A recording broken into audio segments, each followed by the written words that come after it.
On est avec Marinette. Bonjour Marinette. C'était le deuxième tour de la Coupe de France pour l'US Saint-Vite qui était opposé à l'US Val de Pem. Bon, c'était, on va dire, une formalité aujourd'hui. On a vu qu'il y avait un écart entre les deux équipes.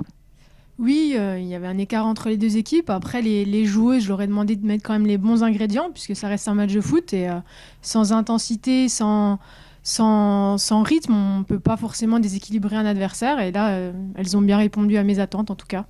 Bon, c'était une météo très compliquée aujourd'hui aussi également. Oui, une météo compliquée.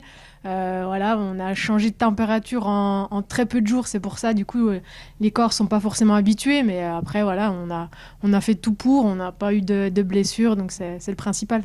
Bon, je suppose que c'est aussi compliqué parce qu'on est en plein Covid, hein, ça se voit à nos masques, à ce qu'on met sur les micros. Comment ça se passe au quotidien? Mais au quotidien, on fait attention, on respecte ce qu'on nous impose. Donc, c'est-à-dire, on est limité dans les vestiaires, on a les masques pour les remplaçantes.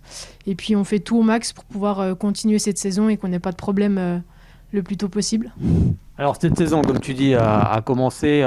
Il y a eu 2 journées, je crois déjà dans le championnat. Vous êtes actuellement en troisième position, derrière Dijon et le Vesoul FC.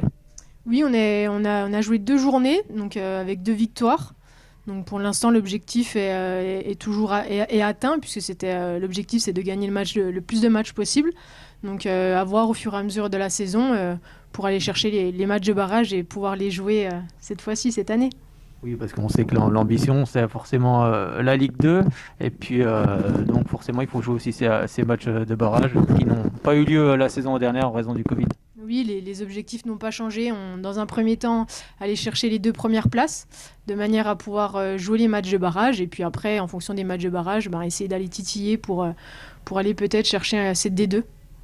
Alors le prochain match, ça sera du côté du Racing Besançon, où on sera d'ailleurs, on viendra filmer cette rencontre.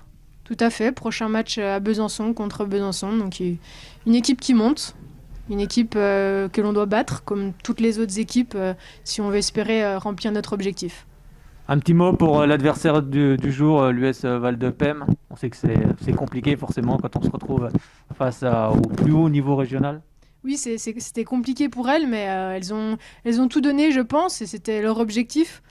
Dans un bon état d'esprit, avec un entraîneur qui, pareil, était derrière ses joueuses. Donc, c'est vrai que ça fait plaisir aussi de rencontrer ces clubs-là qui mettent en avant la pratique du foot pour tout le monde et que tout le monde puisse pratiquer ce sport que l'on aime, quoi. Merci beaucoup Marinette et puis dimanche prochain du côté du stade de la Malcombe si je ne me trompe pas. C'est ça, merci. À bientôt. Merci.